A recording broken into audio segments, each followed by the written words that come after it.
Étirage, il peut y en avoir besoin. C'est parti.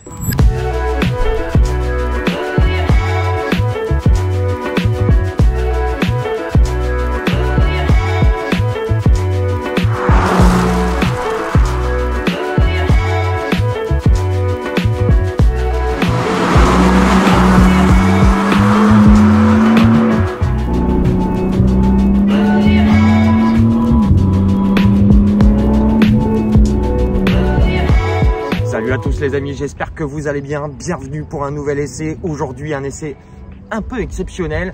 Elle a gagné d'entrée son entrée dans la shortlist pour les voitures de l'année 2023. Ça va être un des plus beaux essais de cette année, j'espère. La BMW M4 CSL, CSL 3 lettres magiques qui renaissent. Classique, sport, lightweight. Classique, sportif, léger. Allez, on balance les chiffres.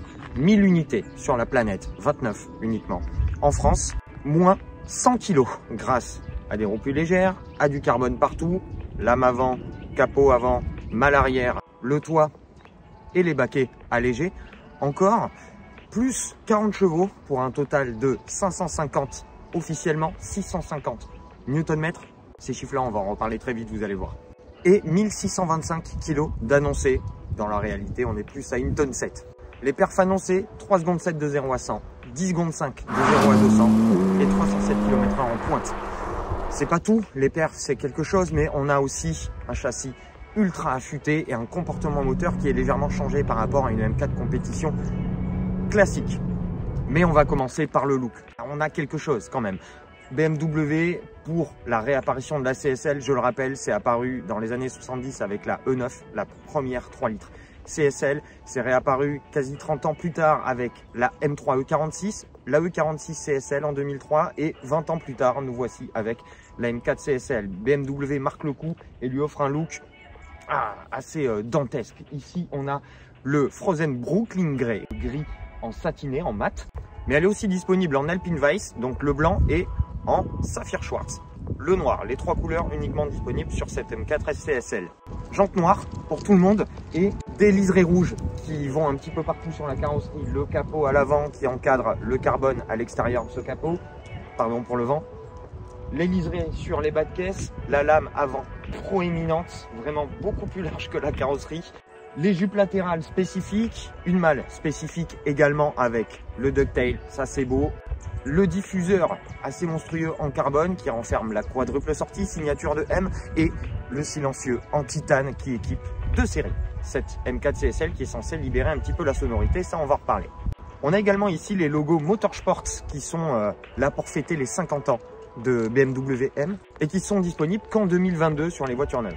Et des feux spécifiques comme la M5 CS et la future M3 CS, on a sur cette M4 CSL la signature jaune qui rappelle le championnat GT3 dans laquelle la M4 d'ailleurs est engagée, qui font partie de la dotation de série et des feux laser. Les feux laser, ça continue aussi à l'arrière. On a des feux laser à l'arrière avec une finesse de trait. C'est assez joli, c'est très bien fait, je dois dire. En gros, elle a une gueule, elle a une vraie gueule, cette M4 CSL. Et pour le coup, elle est tellement impressionnante que la calandre me dérange beaucoup moins. La calandre d'ailleurs, on a un traitement spécifique qui se rapproche beaucoup plus de ce qu'on peut voir sur la M4 GT3.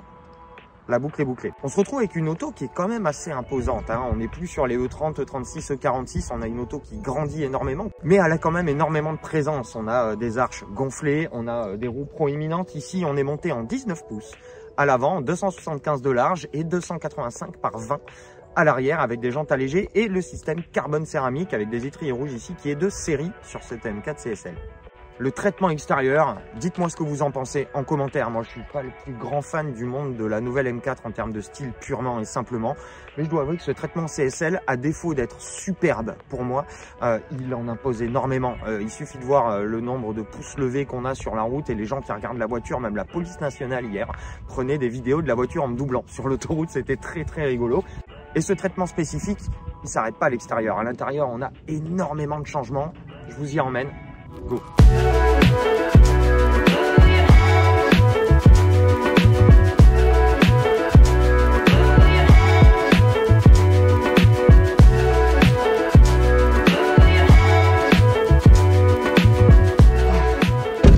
Allez, hop, baquet manuel. Comme je vous disais, à l'intérieur, on part à la recherche de poids et je peux vous dire qu'on part loin parce qu'une M4 stock, compétition, hein, de base, toujours entre guillemets, ça pèse plus de 1800 kg et encore plus en X-Drive. Ici, on a une pure propu.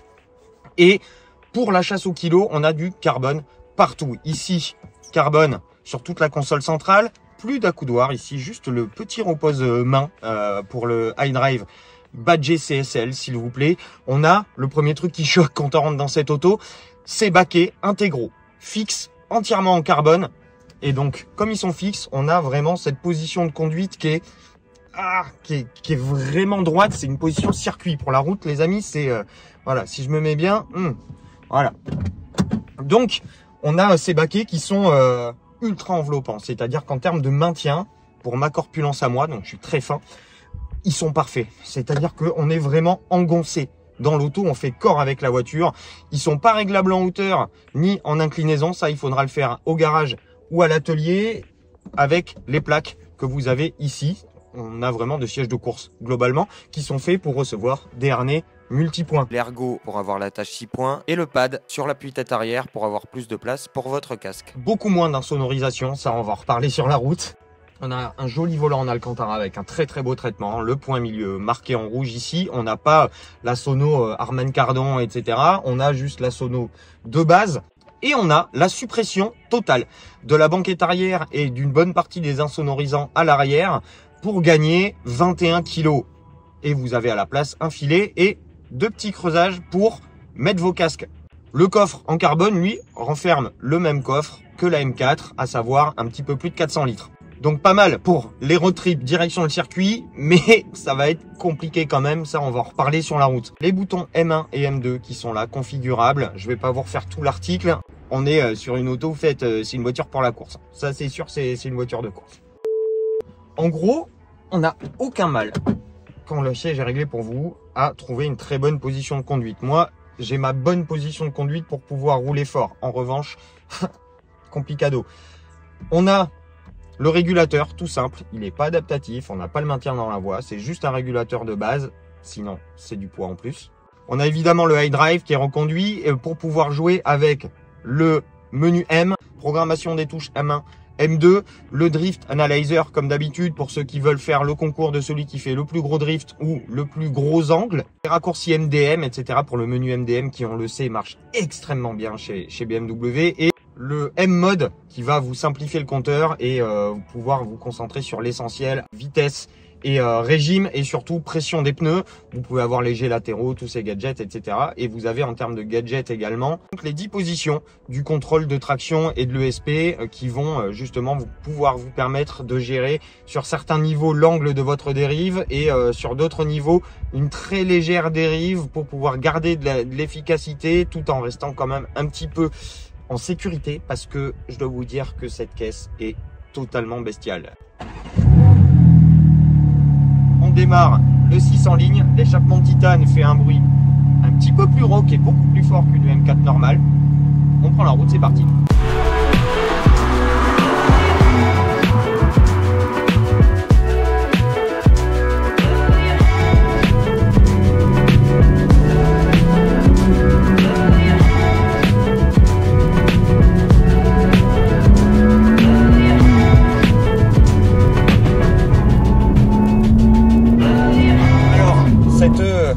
M4 CSL, eh ben c'est tout et rien pour moi cette auto. C'est très compliqué, c'est une voiture qui est très difficile à cerner en ce qui me concerne. Soit on la prend comme une M4 et c'est tout pourri, soit on la prend pour une pure pistarde et une version GT3 RS de la BMW M4 et là c'est déjà un petit peu mieux. Vous prenez la route, vous êtes en ville, c'est insupportable. Les pavés, les ralentisseurs, les raccords et compagnie, l'insonorisation. C'est ferme, on a un châssis qui est entièrement revu, une caisse qui est baissée de 8 mm, plus la lame à l'avant, donc déjà faites gaffe parce qu'il n'y a pas de lift. C'est ultra ferme, on a un angle de carrossage à l'avant qui est également revu pour la performance, pour le circuit et ça rend la voiture très vive, très directive, ça guide un tout petit peu. Donc c'est pas ce qu'il y a de plus pratique en ville. Le moteur lui, du moment que vous êtes à la cool, que vous êtes tout doux, l'ensemble moteur-boîte est vraiment très très bon. Ça peut être un vélo. clairement. Un vélo ultra ferme, très raide et un peu pointu quand même. Sur les grands axes, ben, l'insonorisation très moyenne, clairement ça va pas vous aider. Et ces baquets qui vont brider totalement vos mouvements et qui sont un peu raides et qui sont pour moi pas super bien inclinés pour le cruising, eh ben c'est vraiment pas ouf. La sono de base est pas vraiment génial compte tenu de l'insonorisation limitée de la voiture, notamment au niveau des passages de roues, on entend tous les graviers, on entend tout, absolument tout. Voilà, pour l'instant c'est pas très agréable et ça vous donne pas forcément envie de vous faire un road trip dans le Limousin ou sur des routes escarpées.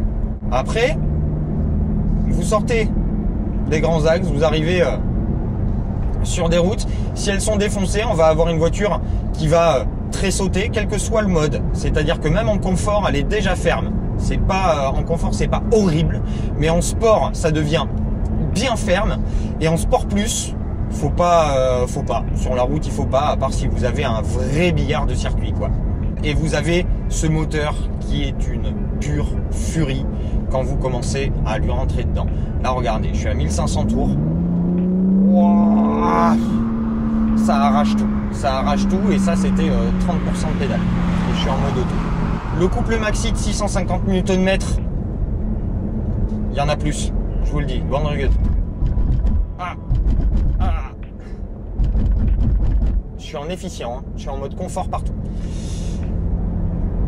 Le couple maxi est dispo à 2700 tours minutes et jusqu'à 6000. La plage d'utilisation est juste énorme et à 6200 vous avez la puissance maxi qui prend le relais. La puissance maxi est annoncée à 550 chevaux. Je me suis renseigné un tout petit peu. Ceux qui ont passé des M4 CSL au banc ont trouvé entre 600 et 610 chevaux aux roues. Donc on est quasiment à 700 chevaux au Villebrequin. Et entre 720 et 740 Nm. Ça vous donne le pédigré de la bête. Et c'est ce que je vous disais, ça fait beaucoup plus que 550 chevaux. Le différentiel, je le sens là, et pourtant je suis en mode confort. Et là, partez. Oh là là, qu'est-ce que ça marche fort. En gros, c'est une voiture qui est tranchante, qui est ultra affûtée. BMW Motorsport a mis absolument tout dans cette auto. Ils se sont dit, voilà, all-in, on va mettre nos testicules sur la table, pour rester poli, et on va leur proposer une version RS de la M4. C'est comme ça qu'il faut la voir. C'est pas une M4 compétition plus, c'est une autre auto en ce qui me concerne.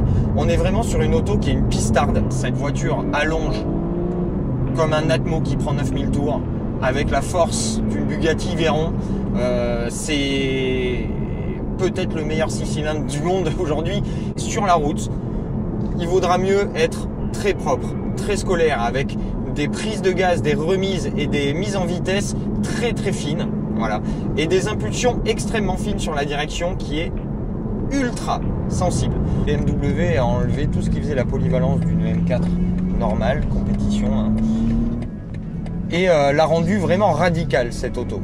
Et là, pour s'en rendre compte, là je viens de tout mettre en sport et le moteur en sport plus. Et là, je me mets en manuel.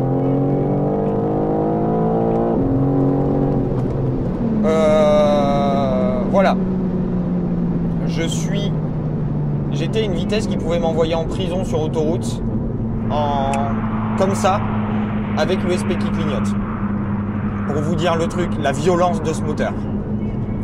Clairement, vous vous retrouvez avec une auto complètement radicale, une vraie furie. Faut être réveillé. Faut être réveillé, les amis. Faut vraiment être conscient et concentré quand vous voulez mettre un peu de rythme avec cette voiture. Parce que là, ça devient ferme, ça tressaute. C'est une voiture qui bouge, qui est vivante, qui vous oblige à avoir vraiment les deux mains sur le volant pour sentir cette direction qui se rapproche de la perfection, qui en gros se rapproche de la direction d'une 991 GT3. Énormément de remontées, un peu moins que sur la GT3, mais on a un côté ultra sain, très incisive. On a une direction qui est ultra précise, c'est vraiment un scalpel cette auto. Et le carrossage modifié et le côté très raide du châssis participent au retour d'information et à vous aider à placer la voiture du moment que la route n'est pas trop défoncée de manière télépathique. Vraiment. Vous arrivez dans le serré. Bon là c'est très gras donc il faut que je fasse gaffe. Mais le train avant vous informe de ses limites immédiatement. Là on est chaussé en Michelin PS4S. On a une montre plus axée polyvalence. Parce que là, il fait 10 degrés dans la vallée de Chevreuse. La route est encore grasse. Et je vous dis, hop, voilà, vous voyez? Et là, c'était mon pied posé sur la pédale. Hein. J'ai pas. C'est la voiture bouge, la voiture ultra vivante. Elle est livrée de série en Cup 2, voire Cup 2R. Sur une route comme ça, avec ce temps-là, vous oubliez totalement. Ah putain, par contre. L'ESP arrive et les tarages du MDM arrivent à faire passer la puissance du moment que vous avez les roues droites de manière assez hallucinante. C'est une pistarde. Voilà. C'est pas une voiture de route, c'est une pistarde. Ça sert à rien sur la route. Si vous achetez une M4 CSL pour la route, vous serez déçu. Achetez-vous une M4 normale. C'est une voiture qu'on peut conduire avec les fesses. C'est une voiture qui vous informe. On fait vraiment corps avec l'auto et on se sert du fabuleux équilibre de cette auto. Un équilibre parfait. De parfaite propulsion moteur avant. Voilà. Ça la rend joueuse, ça la rend efficace sur le billard. Quand vous êtes sur du billard, là la route est en bon état. Ah là, vous la placez, la voiture vous communique, elle bouge, elle pivote. Votre pied droit va inculquer le rythme de l'auto. Et là, hop. Oh là là, waouh! Se neutralise à l'accélérateur. C'est la direction vous dit de débraquer. Là sur du billard, sur des belles portions, c'est du bonheur. C'est une auto, cette M4 CSL, qui est fabuleusement insupportable. Sur une portion comme je viens de faire, avec du bitume plutôt lisse, pas trop d'irrégularité, c'est absolument incroyable. Et ça vous aide à vous dire que sur piste, ça doit être une arme de destruction massive. Vous ne tournerez pas autour des GT3, mais au moins pour une fois, vous pourrez tenir la cadence. Avec du fun. Si vous cherchez une vidéo circuit de cette auto avec un peu de glisse, avec du fun, etc., regardez la vidéo du copain Valentin Simonet. Je vous mets le lien dans la description. Parce que lui, il retranscrit très très bien comment l'auto peut se comporter suivant ses modes. Et va vous parler des différents modes sur circuit qu'on n'utilise évidemment pas sur la route. Parce que là, ça sert à rien. Ça s'arrête jamais. Ça s'arrête jamais. Cette caisse est incroyable. Je la supporte pas. Mais elle est incroyable. C'est inroulable sur route grasse, sur route défoncée. C'est inroulable en ville avec ses baquets. C'est une vraie BMW M. C'est une vraie voiture radicale. Dans le sens où, dans les sensations qu'ont amené cette M4 CSL, oh, les bandes rugueuses, c'est insupportable. Il y a du dégoût. C'est-à-dire qu'au quotidien, pour la ville et compagnie, voilà, j'y touche pas avec un bâton, hein, très clairement. Et il y a de l'admiration. Parce que c'est une voiture qui vous donne des sensations de conduite un peu à l'ancienne. Il faut vraiment être réveillé. Il faut avoir les deux mains sur le volant, il faut regarder loin, il faut écouter vos fesses, écouter vos épaules. Il n'y a pas beaucoup d'insonorisation, il faut faire des concessions. Dans ce sens-là, elle est fabuleuse. Parce que ben, c'est la conduite sourire, c'est la conduite qu'on aime. Même si effectivement je ne ferai pas 2000 bornes de road trip avec cette auto comme j'ai pu le faire avec la M4 compétition, sans aucun souci. C'est une auto qui me fait mal au dos, c'est une auto qui me rend pas à l'aise en ville, qui est limite désagréable, mais elle est absolument fabuleuse quand vous êtes sur la bonne portion. Voilà. Un super freinage, contrairement à habituellement, parce qu'ici on a les céramiques de série. On a une attaque un petit peu fake, parce qu'on a du freinage by wire. Rebande rugueuse. Mais une fois que vous êtes dans les céramiques et qui sont à température, ben, ça se passe très très bien et on a plutôt un bon feeling pour pouvoir justement jauger, placer l'auto et il se fatigue pas. Donc là, pour une fois qu'une BMW freine extrêmement bien, je le fais remarquer. Quand vous êtes sur la bonne section, que vous travaillez avec la voiture, que vous êtes concentré, que vous êtes à ce que vous faites, et bien vous en sortez avec un smile absolument extraordinaire. Allez pas mettre 230 000 euros dans cette auto si vous allez faire plus de 70% de route. Clairement, mettez cette thune dans une 991 GT3 par exemple, qui sera beaucoup plus polyvalente, oui, effectivement. Et si vous faites de la piste, ça vaut le coup. Ça vaut le coup, très clairement. Si vous faites beaucoup de pistes, ça vaut le coup. En gros, je l'aime d'amour, mais je m'achèterai jamais ça. Voilà mon ressenti sur cette M4 CSL. Et voilà les amis, je pense qu'on va s'arrêter là. Je me mets juste un peu bien là. Oh. La boîte est incroyable. En montée, en descente, c'est simplement ça.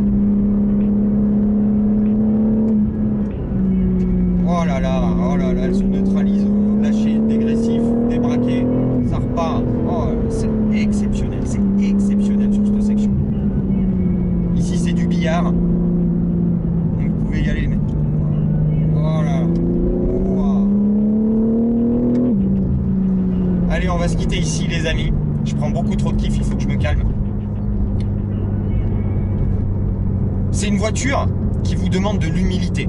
Voilà, c'est une voiture qui vous rappelle de suite, hop, bichon, voilà, n'en mets pas trop parce que on va aller au tas. Donc voilà, on va se quitter ici les amis, j'espère que vous avez apprécié cet essai de la M4 CSL. N'hésitez pas à me dire ce que vous pensez de cette auto en commentaire. Si vous avez apprécié tout ça, n'hésitez pas à me mettre un petit pouce, à vous abonner si c'est pas déjà fait. Et puis moi je vous retrouve très très vite pour de nouvelles aventures. Vous allez voir, il y a plein de très belles sportives qui arrivent cette année sur la chaîne. On va essayer de péter tous les compteurs de sportives. Une très très bonne continuation et puis une très très bonne fin de ce que vous êtes en train de faire. Allez, à bientôt. Ciao les copains.